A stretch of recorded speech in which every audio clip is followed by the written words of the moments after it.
1799 में जो चौथा एंग्लो मैसूर युद्ध आया था, उसमें क्या हुआ था, कैसे हुआ था युद्ध?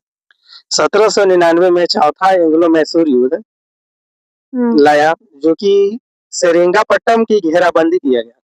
जो सेरिंगापट्टम जो जगह था, उसको घेराबंदी किया गया था।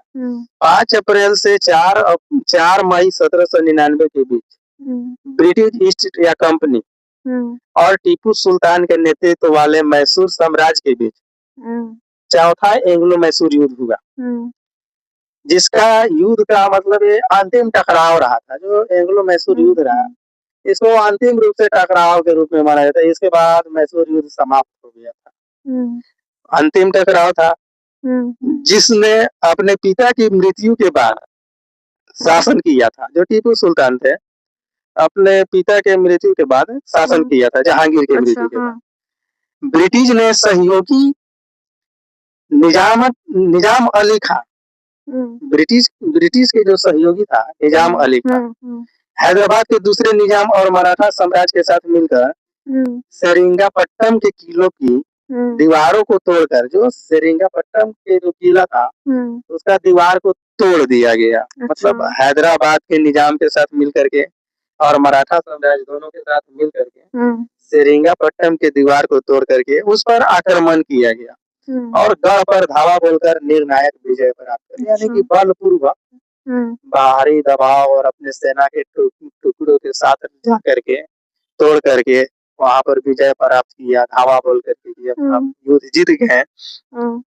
युद्ध में टीपू सुल्तान की पराजय और मृत्यु के साथ ही युद्ध का अंत हो गया, यानी कि ये जो युद्ध था अंतिम था। युद्ध में टीपू सुल्तान का मृत्यु भी हुआ और पराजय भी हो गया। यहीं पर चौथा एंग्लो मैसूर युद्ध समाप्त भी हुआ। इस विजय के बाद अंग्रेजों ने सहायक संधि के माध्यम से वाडियार वंश को सत्ता में पुनः स्थापित किया, यानी कि जो वाडियार वंश था उसको पुनः सत्ता दे दिया गया अंग्रेजों के द्वारा। और कृष्णा राज वाडियार तृतीय को मैसूर का राजा बनाया गया। मैसूर का राजा कृष्णा राज वाडियार तृतीय को बनाया गया।